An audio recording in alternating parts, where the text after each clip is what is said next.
नमस्कार. मी प्रमोदजी सस्ते. आपण पाहत आहात ॲट प्रगती चळवळ. आजचा विषय अत्यंत संवेदनशील, घटनात्मक आणि भविष्याचा मार्ग ठरवणारा आहे. प्रश्न असा आहे, स्वातंत्र्यानंतर 75 वर्षाहून अधिक काळ उलटून गेला, तरीही आरक्षणाचा प्रश्न आजही न्यायालय, आंदोलने, मोर्चे आणि राजकारण यांच्यामध्ये का अडकून आहे? लोकप्रतिनिधी अपयशी ठरले का, की व्यवस्थेने सत्याकडे पाहण्याचे धाडसच केले नाही?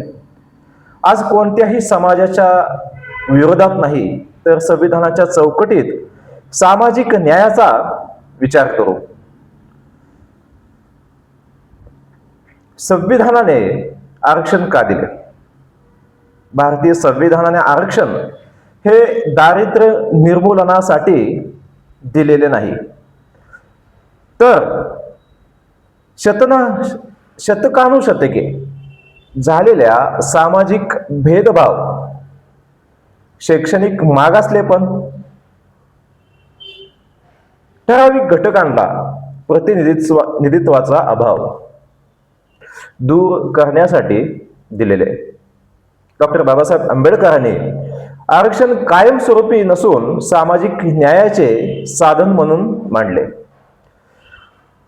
म्हणूनच आरक्षणाचा पाया सामाजिक आणि शैक्षणिक मागासलेपणा हा आहे.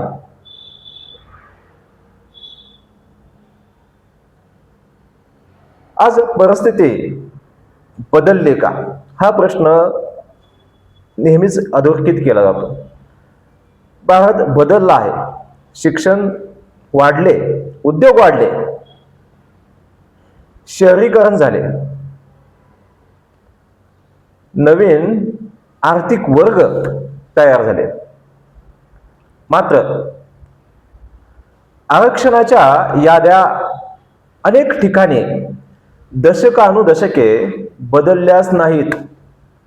प्रश्न निर्माण होतो, आजही सर्व जाती पूर्वी इतक्याच मागास आहेत का, की काही जातीमध्ये मोठा बदल झाला आहे आणि काही नवीन समाज मागे पडले आहेत? हा अभ्यास व्हायला नको का?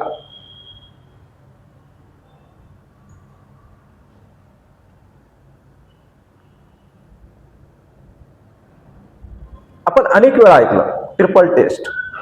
ट्रिपल टेस्ट म्हणजे काय?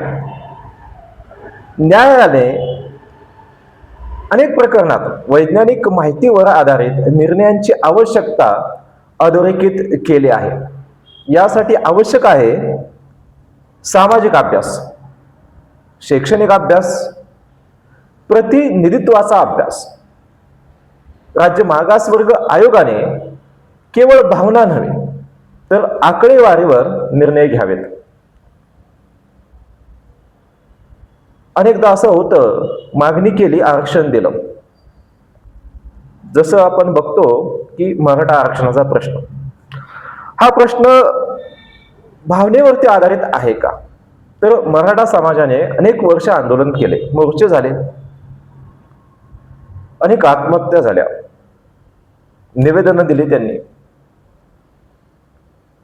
कुणबी नोंदींचा मुद्दा समोर आला, एसीबीसी निर्माण झाले, ईडब्ल्यूएस उपलब्ध झाले ह्या समाजामध्ये. काहींना कुणबी प्रमाणपत्र मिळालेले आहे, तर काही अजूनही वंचित आहेत. अनेक प्रकरणं प्रलंबित आहेत. यामुळे एकाच समाजामध्ये वेगवेगळ्या श्रेणी निर्माण झाल्या. मराठा समाजामध्येच वेगवेगळ्या श्रेणी निर्माण झाल्या. आता ही परिस्थिती जी आहे ती दीर्घकालीन उपाय आहे का, की तात्पुरती व्यवस्था? याकडे बघायचं कसं, हा समाजामध्ये एक खूप मोठा संभ्रम किंवा प्रश्न निर्माण झालेला आहे. ही मराठा समाजाची अवस्था झाली. आता ओबीसी पुनर्रचना आवश्यक का? ओबीसी प्रवर्ग हा अत्यंत संवेदनशील विषय आहे. इथे कोणाचाही अधिकार काढून घेण्याचा प्रश्न नाही. प्रश्न आहे वैज्ञानिक पुनरावलोकनाचा. जर एखादी जात खरोखर मागास असेल तिला संरक्षण मिळालेच पाहिजे. जर एखाद्या गटामध्ये मोठी प्रगती झाली असेल तर त्याचाही अभ्यास झाला पाहिजे. राजकीय घोषणावर नव्हे तर राज्य मागासवर्ग आयोगाच्या वस्तुनिष्ठ अभ्यासावर.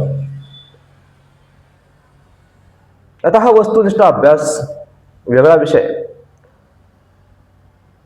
लोकप्रतिनिधी अपात्र का ठरत आहेत हा आजचा मुद्दा आहे.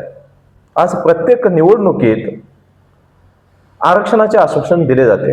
मुळातच निवडणुकाच त्या मुद्द्यावरती निवडून जातात हे लोक.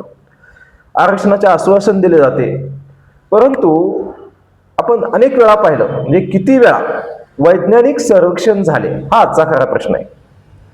जातनिहाय अद्ययावत माहिती किती वेळा गोळा झाली हा प्रश्न भिजत गोंगड का ठेवला गेला हा महत्वाचा मुद्दा आहे. मागासवर्ग आयोगाचे अहवाल किती वेळा सार्वजनिक चर्चेसाठी ठेवले गेले हाही मोठा प्रश्न आहे.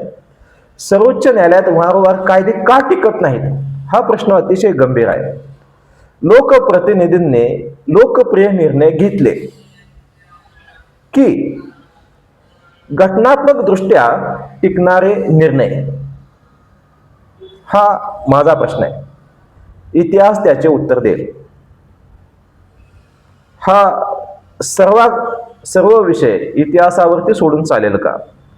एकंदरीत शेवट कन्क्लुजन हेच आहे आजच्या व्हिडिओचं. या चर्चेचा उद्देश कोणत्याही समाजाला विरोध करणे नाही, तर घटनात्मक चौकटीत सामाजिक न्याय अधिक प्रभावी करणे आहे. जर भविष्यात जातनिहाय अद्ययावत माहिती, सामाजिक शैक्षणिक सर्वेक्षण, मागासवर्ग आयोगाचे वस्तुनिष्ठ अहवाल आणि न्यायालयीन निकष यांच्या आधारे पुनरावलोकन झाले तर अनेक दीर्घकालीन वाद कमी होऊ शकतात. लोकशाहीत अंतिम निर्णय संविधानाच्या चौकटीत पुराव्यावर आधारित आणि सर्व समाजाची न्याय करणारा असणे आवश्यक आहे. शेवटी एकच सांगणं आहे. मी प्रमोदजी सस्ते, आपण पाहत होतात प्रगती चळवळ. हा विषय संवेदनशील आहे, त्यामुळे कृपया चर्चेत संयम, परस्पर आदर आणि घटनात्मक मूल्ये जपा. मतभेद असू शकतात, परंतु सामाजिक सलोखा आणि कायद्याचा आदर हीच लोकशाहीची ताकद आहे. व्हिडिओ आवडला असेल तर लाईक करा, शेअर करा, चॅनलला सबस्क्राईब करा आणि आपल्या घटनात्मक व तथ्याधारित मतांसह कमेंट करा. जय हिंद, जय संविधान.